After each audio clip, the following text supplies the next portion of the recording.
It's the Opperman Report. And now, here is investigator Ed Opperman.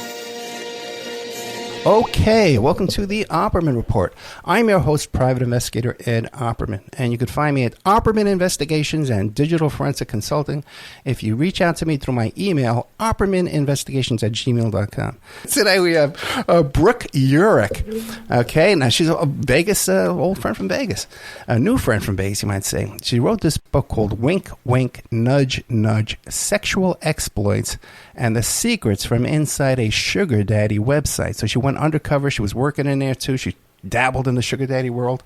You can meet her in person at the World Without Exploitation Conference in Washington, D.C. Between June 4th and June 6th. Check that out. The book is also available on Audible for only 99 cents. And she's got a, what do you call it, a YouTube channel called Brooke Urich Says. Ms. Brooke Urich, are you there? Yes, I am, Ed. Thanks for that wonderful introduction and for having me. Oh, no, thank you so much. This is a very fascinating topic. But before we get into the whole book here, Wink, Wink, Nudge, Nudge, Sexual Exploits and the Secrets from Inside a Sugar Daddy Website, tell us about yourself. Who is Brooke Urich? Well, I worked behind the scenes at a notorious sugar daddy website for 5 years. And I wasn't exactly undercover because I really was working there. I got my job when I was 22, fresh out of college. It was my first, real job I'd ever had. And they sort of groomed me to believe that, PR is all about lying to the media and perpetuating narratives that are completely false. So I kind of had it in my head as a 22-year-old that, this is all well and good, that we can lie to people's faces about what a sugar daddy website truly is, and it's not going to be a problem. And, of course, here I am 11 years later realizing what a huge and dire problem this is. Sugar daddy websites are pseudo-dating websites designed to protect predatory people through intentional anonymity. It's a website for prostitution for people who don't want to believe that they're prostitutes but are willing to be paid for sex. And it's a really, really terrible, disgusting website, a really terrible, disgusting place. And that's why I wrote this book, because I wanted to tell people what I learned, what I experienced while I was working there, and also while trying my own luck as a young would-be sugar baby. So when did you leave this website? In 2018, at the end of 2018, is when I left the company. So I worked there for 5 years. I started in the PR department, and I ended up ascending the ranks to a company spokesperson and brand manager. And then during my last year there, in 2018, there was actually some new legislation passed, FOSTA SESTA. I'm not sure if you're familiar with that. Is that the Backpage? They made Backpage shut down and stuff, and Craigslist had to shut down their what was that called? Adult section, I guess.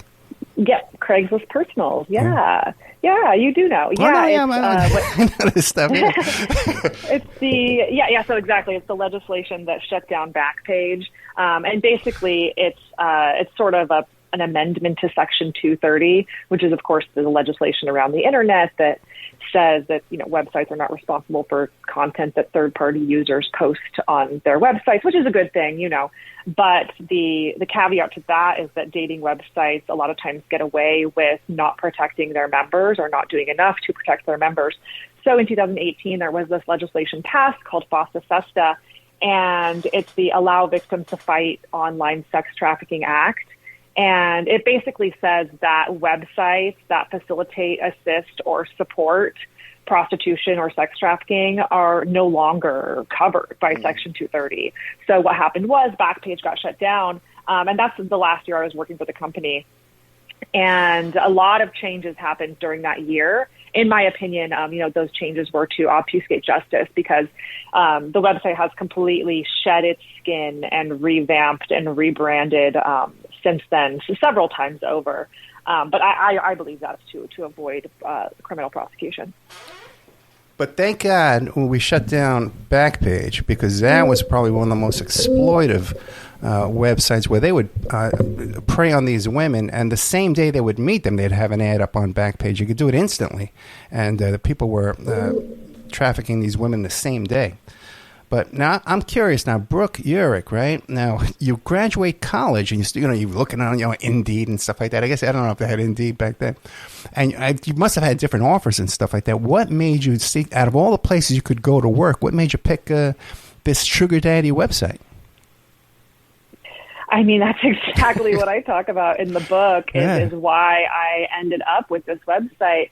And I'll give you the Cliff Notes version, but I tried to get a sugar daddy, and I thought I found one, and he ended up ghosting me only after I quit my job, and I hadn't applied for my next round of credits at school. So I kind of turned to the one person who had offered me a job before I had graduated, which was seeking arrangement. So I sort of got exploited by the website personally, and then I doubled down and joined the ranks of the website as a PR coordinator. And it's just because throughout my life, I had kind of been offered jobs, like I never really had to interview. And so this was, again, just like that pattern of taking the easy way and just being offered a job. So that's where I landed. And was the pay? What was your degree, and what did you graduate in? Like marketing? Was I guess PR? Well, I actually never graduated because I hadn't applied. So I was supposed to go on a trip around the world with my would-be sugar daddy, but he ghosted me, and I was left without my final semester of credits. So I didn't apply for my credits because I thought I was going to go on this trip with him. So I actually never finished my degree. I never did graduate, but I went to school for journalism. So, of course, I knew what an ethical violation all of the things that they were doing at Seeking Arrangement were. But, as a 22-year-old, it was a little confusing. So I ended up getting the job in the PR department. Well, I got to tell you definitely have the skills for a PR person, because the way you market yourself with the book and the social media, it's perfect. Like so many times I get guests on here that you can't read the title of the book. The social media is all I'm at win.dixie, slash front slash, right. So just all over the place. But how cruel, man. Wait a second. Now, this guy talked you into leaving college in your senior year? Yeah, pretty much. I mean, I was ready for a new adventure, and I wanted to try it out. I thought that what you would find on this website was a rich man who was going to spoil you and take you on trips. So when I thought I found that, I was like, oh, well, I'm one of the lucky ones. But that's not what I found at all. I found a liar and someone who, ended up kind of screwing me over and had me turning into the arms of this website. So, I mean, I cover all of that in detail in the book and like exactly what happened there, because it's a bit of an interesting conundrum, right? Like I was exploited by this website, and then like in my 22-year-old mind, somehow I was showing the world that, I wouldn't get exploited. I so much so that I would work for this company. So I reveal a lot of those inner feelings and such in the book, that kind of, the ways that I thought when I was 21 and 22, and I write in first person present tense. So I can kind of really explain to people how I was feeling at that time. And then, of course, how my opinions shifted over the 5 years that I worked there. Yeah, but that's definitely that's a psychological thing. And women that are traumatized by these kind of survivors, this kind of abuse and predatory behavior, they want to own it. They want to take ownership over it and take ownership of themselves. But I'm fascinated with this guy. So you joined up with this website. I don't want, let's not even mention the name of the website. I see you have it here on the book, but who wants people going there? And we don't want to give them free advertising, right? So totally. Yeah, right. Yeah. So we sign up to this website, and then you meet this. Was this the first guy you met, or you met several guys? Did you meet them in person? How'd you do it? Yeah, I have met a few guys before him, and he was the first one who seemed like he wanted to take care of my bills monthly. So that's kind of why I leaned into him. And I mean, he was no prize or anything like that, but it was, I wasn't like in love with him or anything. And I think when he realized that I wasn't in love with him, he ghosted me. So he like blocked me, and I was SOL because I had quit my job. And I didn't, like I said, I didn't apply for financial aid. I didn't apply for credits at college. So I was kind of just like in a pickle. And so I went to my mom's house crying and I said, what do I do? And she says, well, didn't that woman from the website offer you a job? Because that's what had happened, is that I became in contact with the people who ran the company because I was cast as a sugar baby on a reality show. Okay. Or so I thought I was going to be cast on a reality show. It was not a reality show at all. It was basically just like an interview where they told me to lie on camera and say this and that. And I saw it as more of an acting gig, you know, as a 21-year-old. I was like, they're just going to pay me to go on camera and say whatever. And so I didn't think it was such a big deal. And that's how I ended up getting in contact with the people who worked for the company. And later on, they offered me a job working there. And can you say what reality TV project that was? Because I wouldn't be surprised if I know them too. It wasn't a reality show at all. But that is how they rope girls into participating in media appearances. Gotcha. So they tell you it's a reality show, but really it's like a local newscast, because they want girls to go on camera saying all these great things about the website. And furthermore, they make the girls sign contracts before they let them go on the air that say, I will not disparage this website, I will not speak negatively on its behalf, and they pay all of their interviewees, back then, you know, they paid all of their interviewees, which is a huge ethical violation for journalists. And I, of course, knew that because I was a journalism major. But, that's just what we did. So basically, anytime a reporter would figure out that a sugar baby was being paid to go on camera, they would drop the story. So that happened several times. But yeah, so later on, it's kind of that pattern that you hear about a lot in abusive scenarios, which is that, you know, I was cast as this person on TV. I was told to lie on camera, and then I became the one who was casting and telling people to lie on camera. So it's sort of one of those. And is this office located, because you're in Vegas, you were telling me, is this office located in Vegas? It was. I believe it's remote now, but yeah, at the time, the headquarters was in Las Vegas. Was it located across the street from Wayne Newton's house? It was not right across the street, but it was over there. I think it was like Sunset and Eastern. Yeah. Yeah, I know that place. They were running a bunch of operations out of those same offices. It was like a bunch of little cubicles in there, right? Office cubes.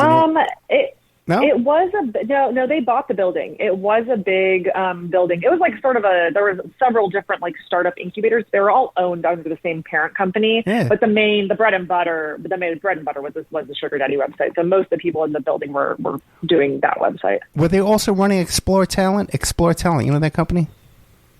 No, that's not that one. Because they were right across the street from Wayne Newton's house. I did a little undercover gig over there one time. Okay, but because it's a long story. We don't have time on the air. But I was telling Brooke Urich off the air about how my old website where I used to do those online infidelity investigations where we had the decoy accounts. And we would catch them. People would send us their husband's email address. We would catch them on the website, and then we would decoy with them and try and get them to call our voicemail number when we would capture their phone number and get them to arrange a date with us, and then that would be the expanded investigation. So I experienced a lot of these sugar daddy types, and a lot of them are really, really, really, really creepy. Was that your experience too as well? 100%. Yeah. It's actually interesting what you were saying at the top about Backpage being, a super exploitative website, which is completely true, 100%. But the thing about Backpage is that it was a classifieds website with reviews. So the Johns and the prostitutes would have reviews on their profile. So if a John was like a bad guy, didn't pay his bill or whatever, he would get negative reviews. And most of the prostitutes on there would only meet up with guys who had good reviews or had references from, other prostitutes. But the thing about the website that I worked for, there was no reviews. And people who were actually kicked off of Backpage would come to the Sugar Daddy website because they couldn't get any dates on Backpage because they had bad reviews. So they would come to the sugar daddy websites, which are completely anonymous. And it actually, there's some different reporting. I think This American Life did a pretty good report on what actually the effect of FOSTA was. So what actually happened when Backpage was shut down, for all the good that they wanted to enact, it actually caused a lot of damage as well and a lot of unsafe conditions for prostitutes. So anyway, yeah, it was very unscrupulous men who were looking to discreetly pay for sex from these young, sometimes underage girls. And the thing about these sugar daddy websites when I was working for the company is the whole goal was to redefine the modern sugar daddy. And it's to redefine this gray area between relationships and prostitution. And it's very convenient for young girls who are low on money, maybe they're in college, they don't want to be prostitutes, of course. If you told them they were joining a prostitution website, they would not want to join. So you trick them into joining the website by telling them, oh, no, it's not that.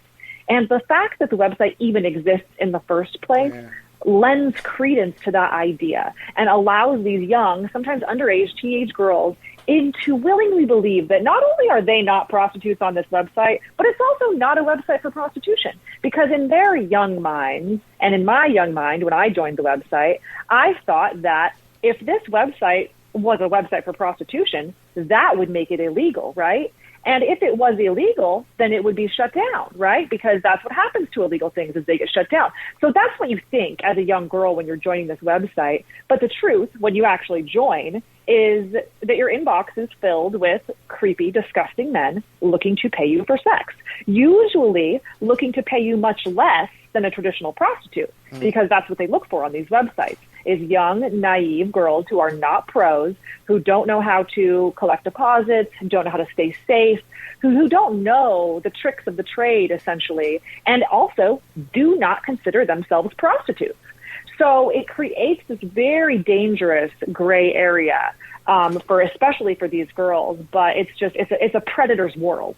It's a predator's playground, if you will, for these men who use the website to exploit these women. Because when something bad happens to a young sugar baby, to a young girl on this website, she doesn't have any recourse, right? I kind of equate it to like driving a car on the road without insurance.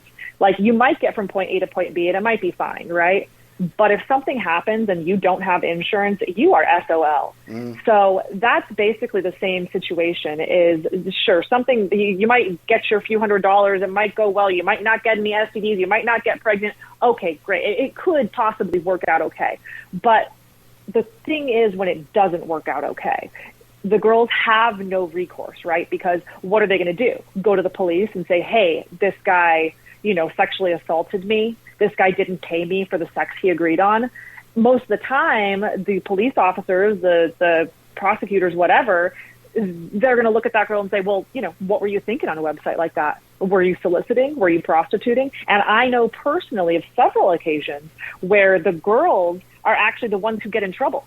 Yeah. And they have to sign away. They have to sign away their rights to press charges against that man, because the policemen say that they're going to get charged for solicitation. So you have to remember that you're in the same situation as like a drug dealer would be in. Like, what are you going to do? Go to the cops and say, I'm a drug dealer, this guy ripped me off? Like, you can't do that. So I think that's the situation that people don't realize, and that it can go terribly, terribly bad before it ever goes even a little bit right. Yeah, for the audience, go back and find my interview with Annika Mack, who was a young woman in Vegas. You probably know this story from the papers and stuff.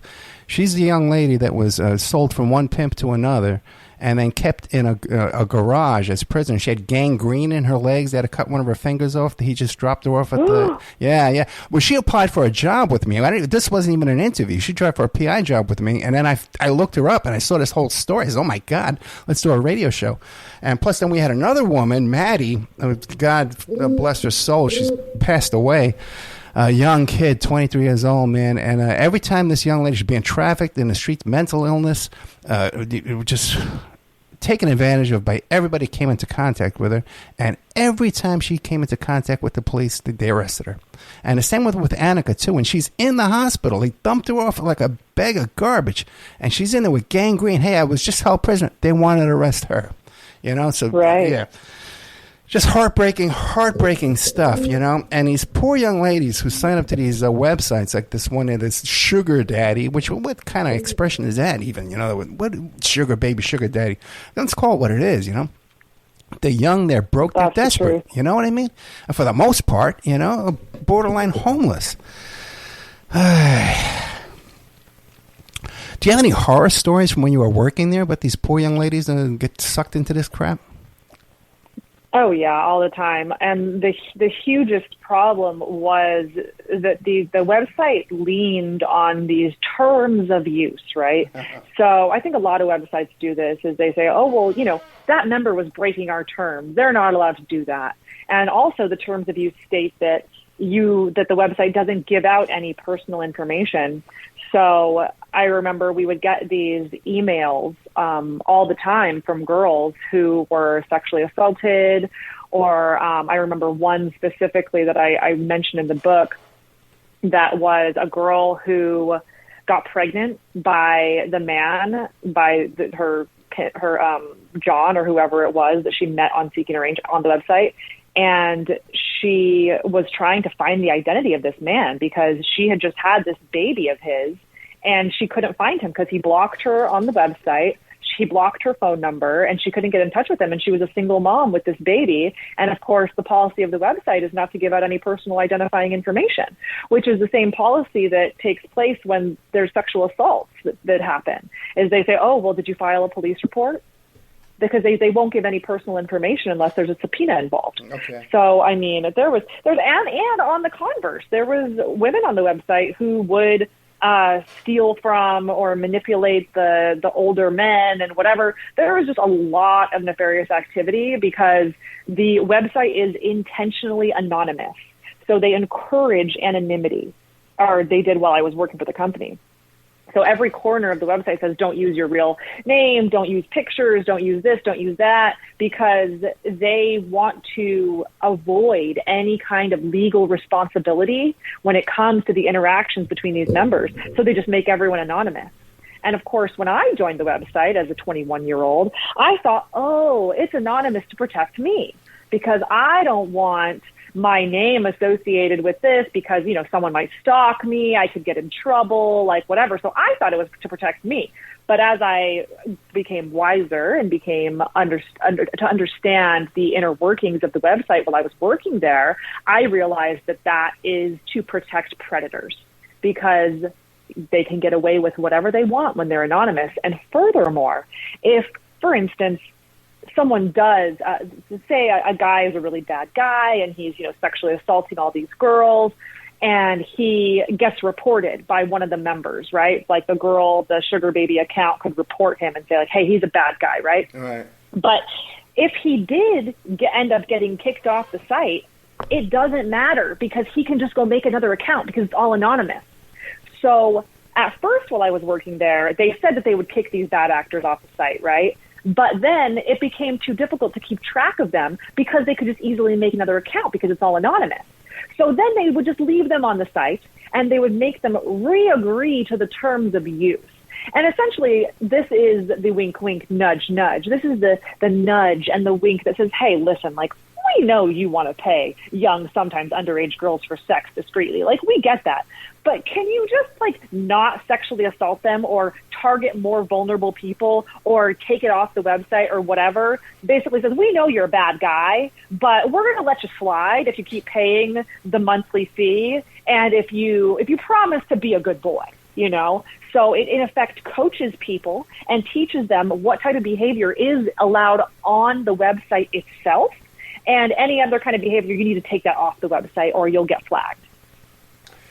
Just incredible. You would think just as a human being, you know what I mean? If someone came to you and said, hey, I went to do business with your website and look, I've been targeted, I've been victimized. Can you help me? You like, I don't know, man. You'd think your first instinct would be, yeah, I'll help you. But this is the exact opposite.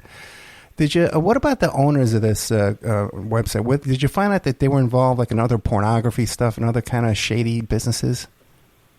I'm not sure exactly what they were involved in, but I just know the practices of the website while I was working there were only further exploited and enhanced the imbalance of power that was already present. So there's different like mechanisms and ways that the product actually, like the website itself, like actually functions, treating these member classifications differently, for instance, like when a sugar daddy would get accused of, solicitation or whatever it was, he would basically get a slap on the wrist and say, no, no, no, and he would have to re-agree to the terms of use.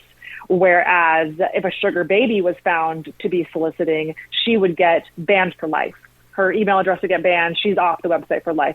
So it's just like, and furthermore, the sugar babies didn't pay for membership.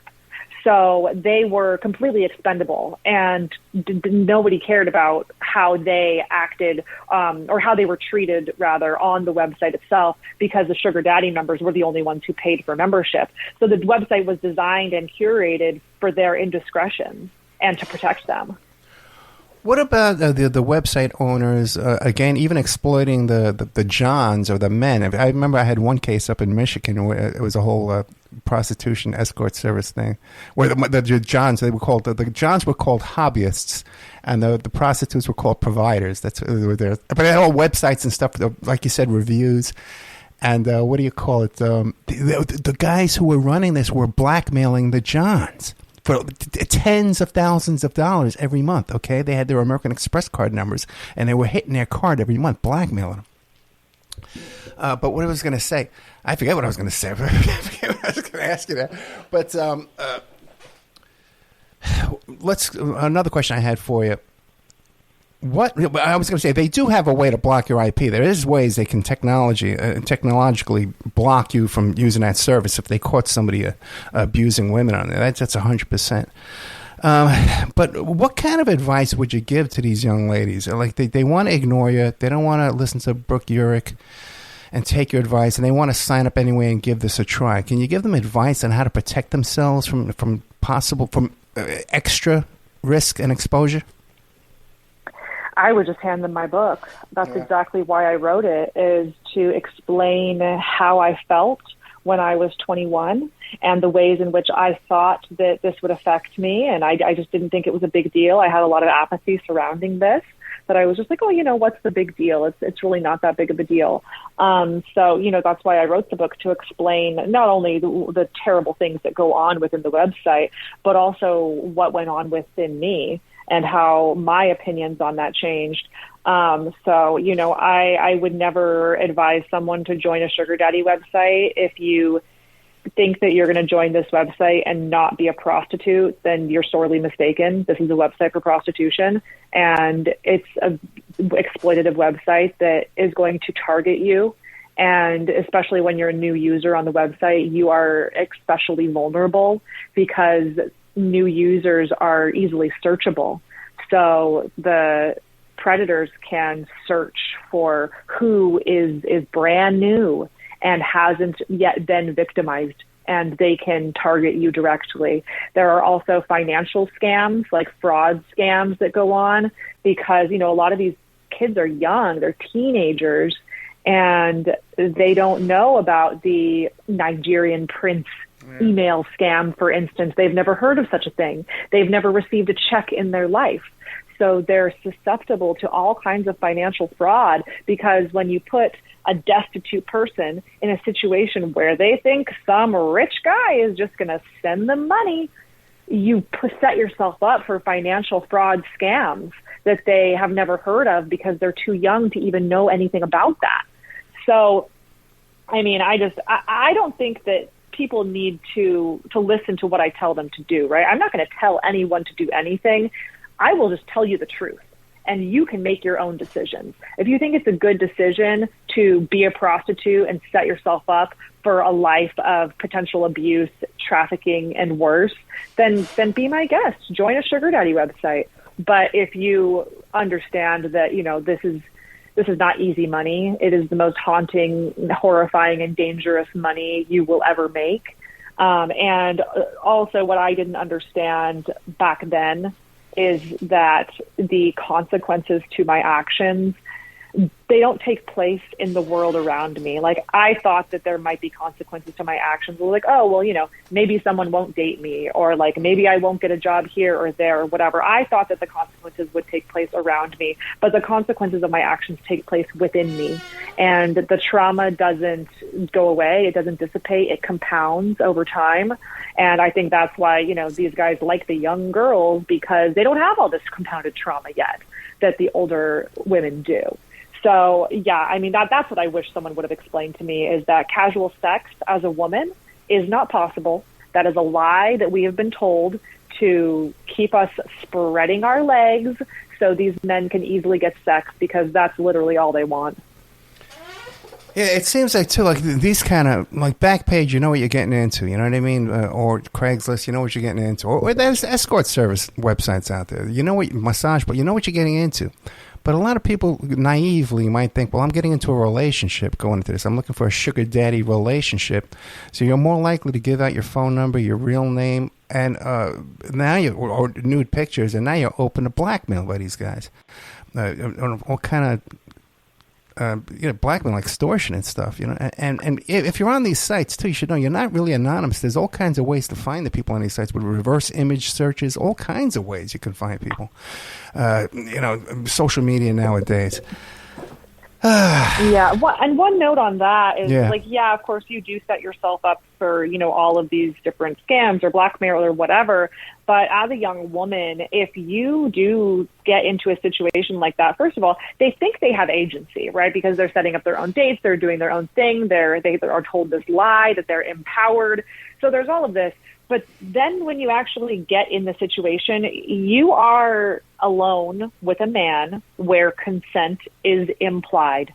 And it doesn't really matter if you say yes or no. It doesn't really matter what you want, because you don't have any recourse. And the imbalance of power is completely exploitative. And you're in a situation where you don't get to say no.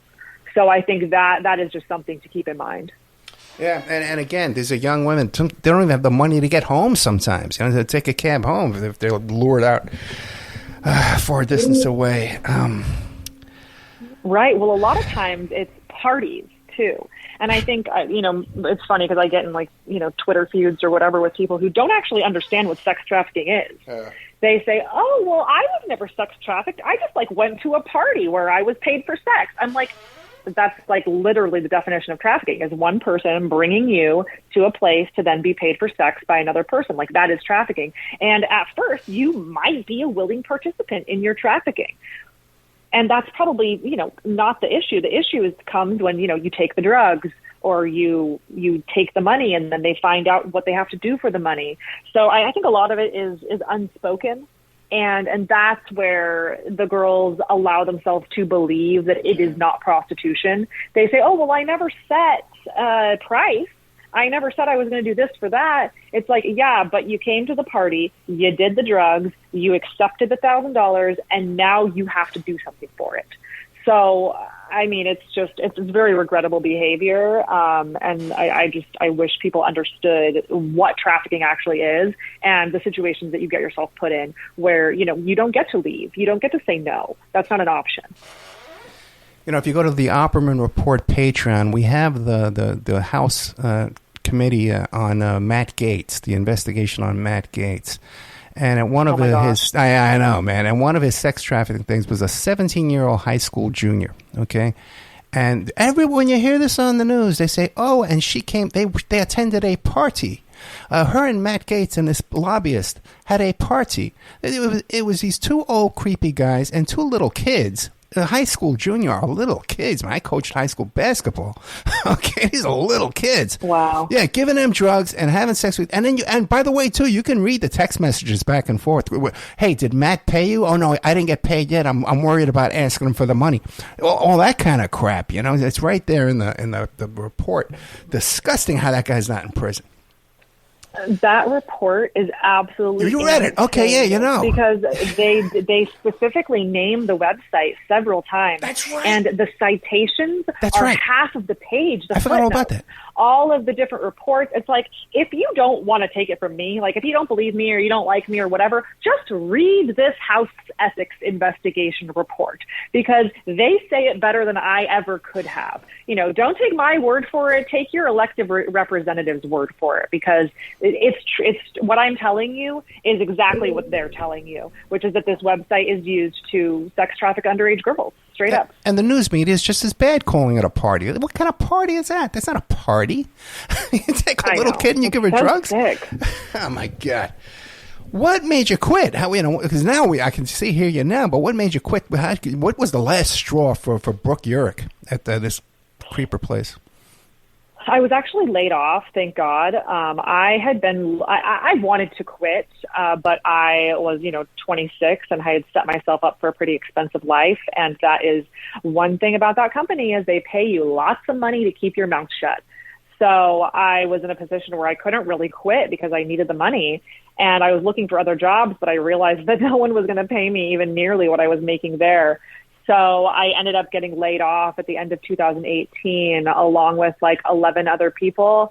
And by my account, I think they were just eliminating all the people that weren't sipping the Kool-Aid, but also cleaning house in order to obfuscate justice. Because, when the feds come a knocking, they can say, oh, we don't do that sugar daddy stuff anymore. We fired Brooke. We fired everyone that did that. Now we're all about regular dating. So they can easily kind of shed their skin. And guess what? It worked.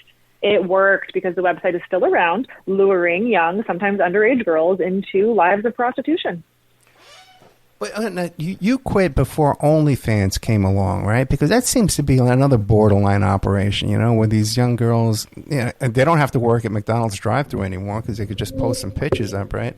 But still, too, they got, you got this guy, Andrew Tate, who has 1,000 of these girls working for him, and his stunt is he tells them, tell them you got to take your pet to the veterinary, you need money.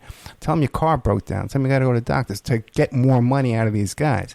Now, have you delved into you're doing this conference up here in Washington, D.C., June 6th to the 4th, June 4th to the 6th. It's not in reverse. It's not time travel. It's June 4th to the 6th. World Without Exploitation in D.C. and June 4th to the 6th. Are you branching out into warning these kids about OnlyFans? Yeah, I Speaking was before OnlyFans, so we didn't have that problem yet. But it's so insane, all of the parallels that come with OnlyFans and like sugar daddy prostitution situations. And I actually talk about a lot of them on my YouTube channel, because I find it so interesting that they are luring young girls into the exact same type of life, which is, a life of sex work and exploitation. But the difference with OnlyFans is they lure them in with the promise of the money, right? And they say, oh, well, all you have to do is create this sexual content and then you'll get all this money. But what ends up actually happening is they are creating amateur content for free, essentially, and flooding the market with all of this like amateur porn content. And most of them don't get paid hardly any money at all. And they, of course, are, on the internet forever, half naked or fully naked. So I think it's a very similar thing with the sugar daddy concept, right? Is they lure you into this idea of fortune and some rich guy with deep pockets who's just going to give you all this money. But what ends up actually happening is you're a low-paid prostitute. So I think there are a lot of parallels there. What I think is interesting, though, is, prostitutes are quiet in a certain way because they don't have to share, what they're doing with the world, right? It's not on the internet forever in the way that OnlyFans is. You just have to meet with that one guy and it can be a secret, right? It can be discreet. Whereas OnlyFans, you're out there doing it with the world, but it's quiet in the way that you don't have to actually physically meet up with anyone. Like, you don't have to actually engage with anyone in order to get the money. But what I found, which I know several very highly paid OnlyFans models. And what I learned is that most of them are prostitutes. Yeah. You know, they make a lot of their money from their fans who are willing to pay exorbitant amounts to meet up with them in person and prostitute themselves out. So I think there is a pipeline there, because if you have, you know, OnlyFans superstardom, then probably you would, you know, take a little extra money for just, you know, a few hours of work. Or going on these trips, you know, that's another one. They take them on these, they call them yachties, these girls, you know, they take them out on these trips, and God forbid, you're in another country now, they can take your passport from you, now you're stuck there forever. Or these, I see this all the time, because now I'm down here in Florida, these kids come down on spring break, and they say, oh, I want to go out on somebody's boat. You're going to go out on a boat with a stranger in Florida, these creepy guys down here, man, with a stranger out in the middle of the water all by yourself? That's insane. Yeah, it's crazy. I've heard a lot of those stories, and you know, it seems to me that the uber rich guys in power, and I wouldn't say all of them, but a lot of them are sexual deviants. They want to have orgies and they want to do all of these things. And I mean, I don't know if the two are correlated, but it seems like people who make all this money and get all this power, is it because they want to explore those sexual proclivities and they don't want to be caught doing that? I don't know, but I think there is like a large correlation between, you know, the sexually deviant behavior and being very wealthy.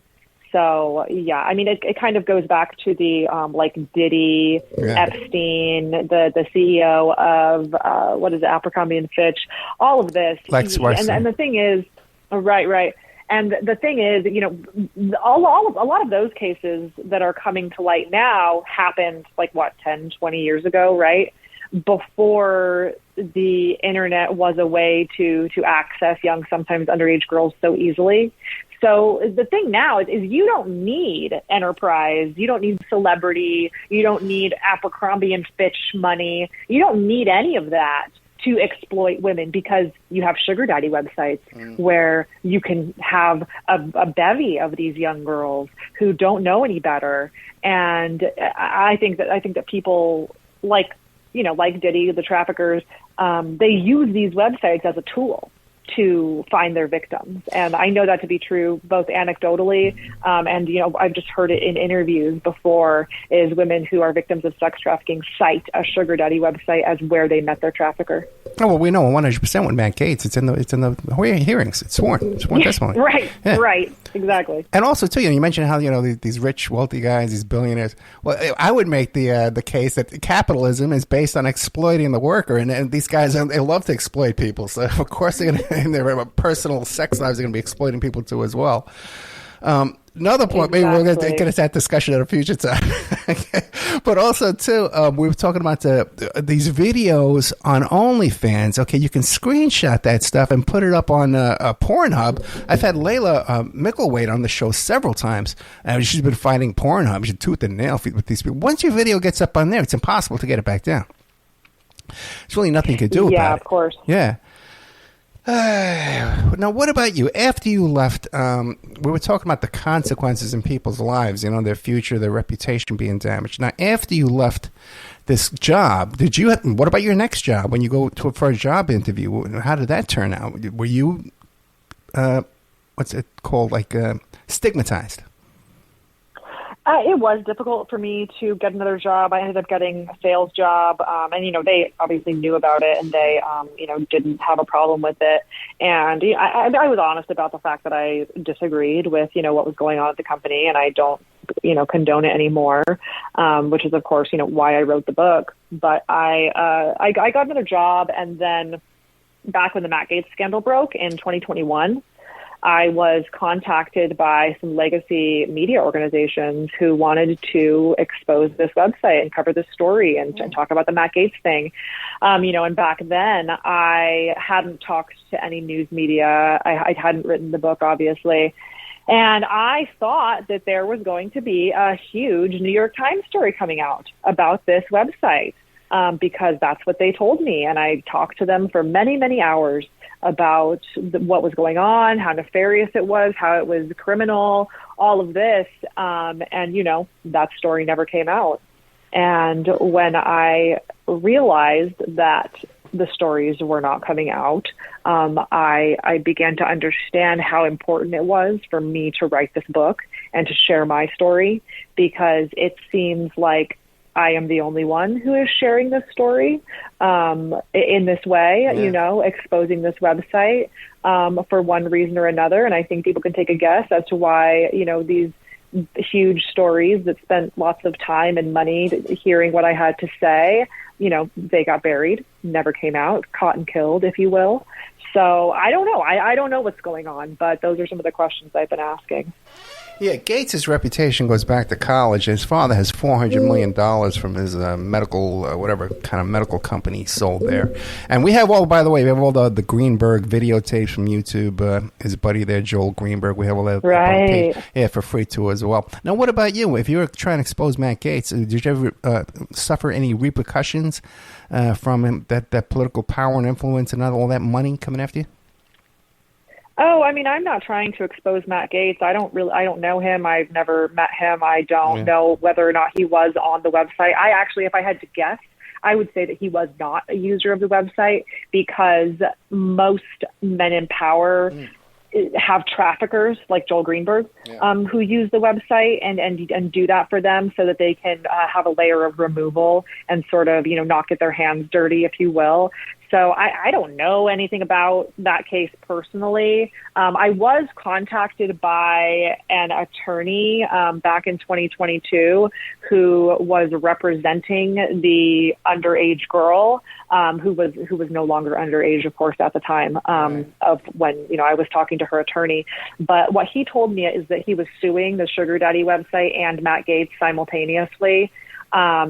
And I think they settled privately. So I think that's why that case was dropped. And that's why we don't really hear from her, is because, obviously she was a minor at the time, so her identity is protected. But, I wonder, it's my speculation that, was she threatened with legal repercussions for solicitation if she didn't agree to, sign away her rights to prosecute Gaetz? I don't know. It's a question that I would ask. So as far as like repercussions, I mean, I don't know anyone personally who was like a user of the website. It was all anonymous. Gotcha. The website was entirely anonymous. So I wouldn't know anyone who was using the website. I mean, I still don't. And that's not what's in the book. Like, I don't have any personal stories about this guy or that guy. What I can tell you is about the website itself. The website is evil and it is used for exploitative trafficking measures every single day.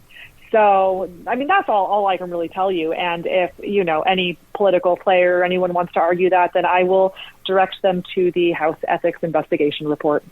And if you're out there, even if you're a nice guy, you're lonely, you want to meet a pretty girl, by paying money to these websites, you're sponsoring all this stuff. You're supporting it. It's just not the way to go. But now, what about Brooke Urich? When you were a sugar baby on these sites, did you ever meet like a nice guy that you said, "Oh boy," but just a lonely guy, and you felt sorry for him? He was okay. Yeah, certainly, and I write about that in the book. Okay. But I think those guys are also looking to pay for sex, and the vast majority of men on these websites are married and are conducting extramarital affairs. Yeah. Which I find really interesting, because now, like I said, the website has shed its skin and completely transformed its public image over time. But now they're all about hypergamy, which is the act of marrying up, essentially, for women. But I find that so funny, because most of the men who use these websites are married already. So I'm not sure how the girls think they're going to marry up to a man who's already married. Like, it doesn't make any sense. But, what I like to say is a broken clock is right twice a day. Sure, there are going to be some situations in which everything goes fine and someone just gets their monthly stipend or whatever. And, that's not really the person I want to talk to. I think more often than not, and the majority of people, especially young women who join this website, get exploited and get abused and victimized like I was. So I speak from personal experience, but also from all of the girls who I talked to while I was working there, and all the horrible things they told me. Pretty much every time I would meet someone who was a user of the website, they had a horror story for me. And when I was working for the company, I thought, oh, they just want someone to talk to. They tell me about this or that. And I was able to kind of brush it off. But what haunts me still is the fact that, I think it's mostly bad things that go on the website. And sometimes on a rare, slim, marginal occasion, it works out okay. Majority of the time, it's very bad. And I think there is, I want to say like a far left liberal agenda to glorify prostitution and to say like somehow empowering, and they find the one happy loves having sex for money, and they use her as some sort of explain away all of the damages. But in reality, what's really happening is people who are in the life of prostitution want to get out. They do not like doing it. They hate it. They have very dire situations. So I think if someone wants to paint with a broad, well, it's not all bad, I would say sure, but it's mostly bad. We're talking to Brooke Urich, and the book is called Wink, Wink, Nudge, Nudge, Sexual Exploits and Secrets from Inside Stories in the books. The book's going to have a really well-told story. Got 4.5 stars on Amazon there, so although the people who buy the book are happy with it, you can find her on YouTube. Brooke Urich says she's also to everything on URICK and World Without Exploitation in D.C. June 4th to this conference about.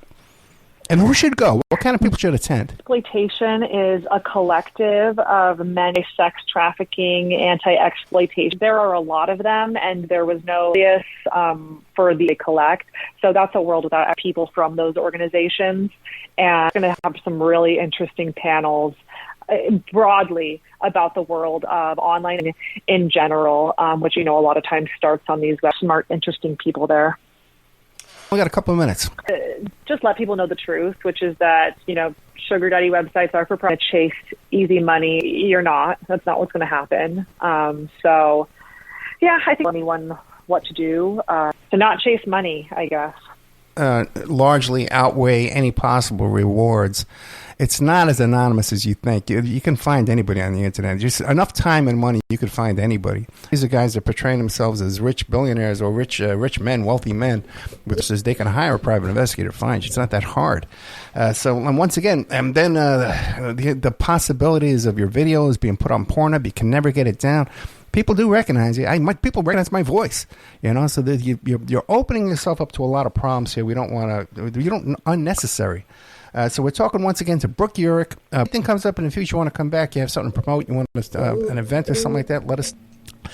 I would love that. Thank you so much. I think book part 2, Wink, Wink, Nudge, Nudge, part 2 should be about OnlyFans, and warn these kids about what they're. If you're 19, 20 years old, this is over your head. This is bad, 100%. Yeah. Brooke Urich, thank you so much. Okay, and like I said, keep in touch if you have something new. Yeah, thank you, Ed. I appreciate it. Nice meeting you. Good night.